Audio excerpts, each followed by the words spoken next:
90% army জানে না BTS সম্পর্কে এই নটা ফ্যাক্টস। তো চলো শুরু করা যাক। আরিম ছিল বিটিএস এর প্রথম মেম্বার। আরিম ছিল প্রথম মেম্বার যাকে কোম্পানি রিক্রুট করেছিল। তার র্যাপ ট্যালেন্ট এত ভালো ছিল যে কোম্পানি তার চারপাশে গ্রুপ তৈরি করার পরিকল্পনা করে। জাংকুক 7টা কোম্পানি থেকে অফার পেয়েছিল। ট্যালেন্ট শো সুপারকে অডিশন দেওয়ার পর জিয়ন জাংকুককে 7টা কোম্পানি রিক্রুট করতে চেয়েছিল, কিন্তু সে চুজ করেছিল বিগ হিট এন্টারটেনমেন্ট। জিনকে রাস্তা থেকে অডিশন দিতে বলা হয়। কিম সিওক জিন অ্যাক্টর হতে চেয়েছিল। একদিন বিগ হিট স্টাফ তাকে রাস্তায় দেখে অডিশন দিতে বলেন।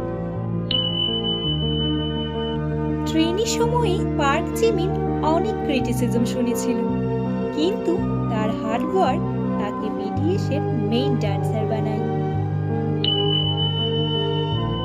সুগা আন্ডারগ্রাউন্ড র্যাপার ছিল। বিটিএস এ আসার আগে আন্ডারগ্রাউন্ড র্যাপ সেন্সে অ্যাক্টিভ ছিল এবং নিজেই গান প্রডিউস করত। ভি ছিল সিক্রেট মেম্বার। ডেবাটের আগে কিম থেয়াংকে সিক্রেট রাখা হয়েছিল, তাই ফ্যান্স প্রথমেই জানতো না সে গ্রুপের পার্ট। জেহোপ আগে স্ট্রিট ডান্সার ছিল। জেহোপ ডেবাটের আগে স্ট্রিট ডান্সার পিউতে ছিল এবং অনেক কম্পিটিশন জিতেছিল। বিটিএস শুরুতে খুব ছোট ড্রামে থাকত।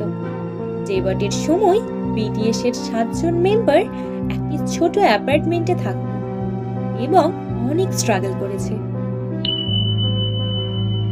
ডায়নামাইট ছিল বিটিএস এর প্রথম ফুল ইংলিশ সং, যা ওয়ার্ল্ড ওয়াইড হিউজ হিট হয়। তুমি এই ফ্যাক্টসগুলোর মধ্যে কয়টা আগে থেকে জানতে কমেন্ট করে বলো। আর এমনই আরো বিটিএস ফ্যাক্টস পেতে চ্যানেল সাবস্ক্রাইব করতে ভুলবে না। দেখা হচ্ছে নেক্সট ভিডিওতে। Bye army's.